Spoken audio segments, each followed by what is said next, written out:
I just get better because I just do this all the time, you know?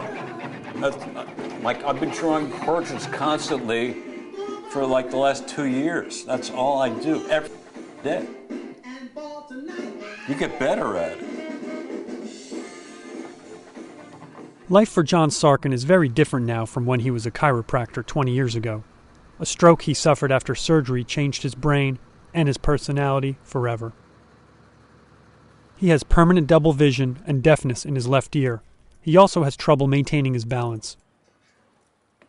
John makes the bus trip from his house to a dank basement studio where he pursues his new career as an artist. I need some white paint. See, can you get a picture of this image right here? See how I need white. So I have a thing of white paint, but I can't find it. Come on. Okay, there's a little bit, but this is pretty spent. Let's see now. I have some sunscreen, and this might work. It'll smell good. This is not bad. John's painting techniques are not exactly orthodox. He rarely has a complete vision of what he's creating. He seems to prefer and is most comfortable with disorder. My disorganization is just organization in disguise. You understand? Of course you do, right?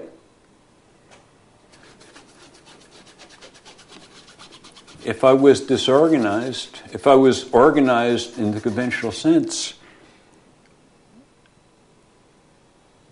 I wouldn't be doing what I'm doing.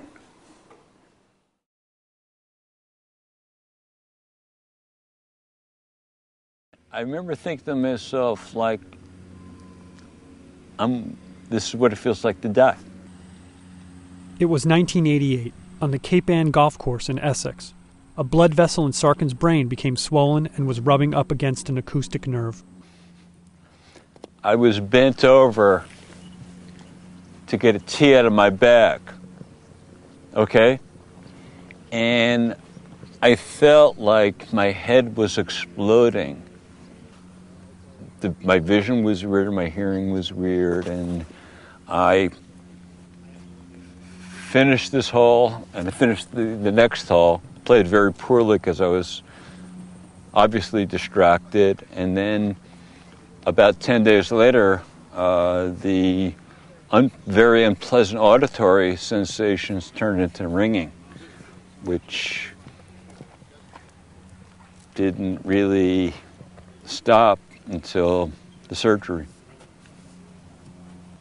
The next autumn, he would undergo an extremely dangerous procedure to relieve the pressure on the nerve.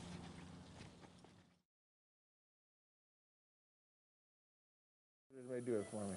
Look at that thing. Yeah. Look at that goddamn thing. Come on, you enemy. Bipolar. I'm going to try to pick it up and zap it now because that can still go. You're looking inside the brain of a patient undergoing the same surgery that John survived nearly 20 years ago. The surgeon, Peter Janetta, the inventor of microvascular decompression. Although there have been advances in OR technology, the surgery process itself is largely unchanged. We put them in a head holder to hold their head steady. We clip a little bit of hair behind the ear, make an incision about this long. Then we drill a hole and enlarge it in the bone. We wax the bone. Then we open the dura mater, which is the outer layer around the brain, sew it out of the way, bring in the microscope. The microscope allows Janetta to gently place rolled-up pieces of Teflon fibers between the impinging blood vessel and the disturbed nerve. Janetta has performed this procedure more than 8,000 times, but a rare, delayed problem occurred following Sarkin's procedure. It went fine. There was no problem. Hardly ever do we have a delayed problem. I can probably, out of all these patients we operate on, maybe 3 or 4, maybe 5 at the most. Now, why does that happen? I don't know. The day after his surgery, he began bleeding from his wound. Unconscious, he was rushed back into the OR. Janetta followed the blood trail back to the cerebellum. Blood soaked the surrounding tissue, causing Sarkin to have a massive stroke. His heart stopped twice. Janetta removed part of Sarkin's cerebellum to stem the bleeding. A lot can go wrong. It's a friend of mine from Utah said very, very clearly, this is an unforgiving area. When John finally awoke from his semi-comatose state following his 2 surgeries, he and his wife Kim understood that there was deep, irreversible damage. He was a different man. The stroke scrambled his neurological architecture. He developed an intense compulsion to produce art.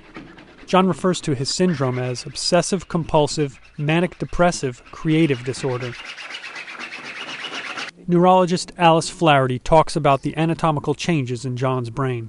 So this is an image of John's brain sliced kind of parallel to the floor. So his nose is up here, and this is the back of his head down here, and this whole area back here is the back part of the brain that's known as the cerebellum.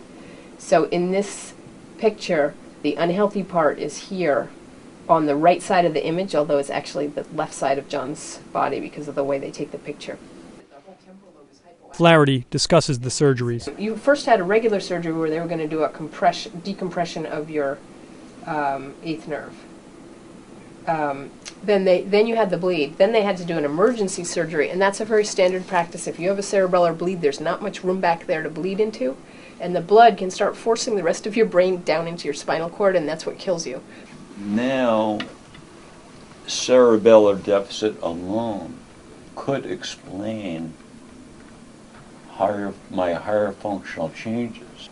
There's lots of people who became artistic. Manet, I think, was an example of someone who got very much more interested in art after, during a recuperation period and so forth. But of course we're fascinated by you because there seems to be this, at least a minor contributor to all of this, is something that made you so unusually constant in your artistic output. Yeah, I do. John never seems to dwell about what happened to him 20 years ago. You know, to tell you the truth, I never really put a whole lot of energy into what happened because I really didn't. It was academic to me.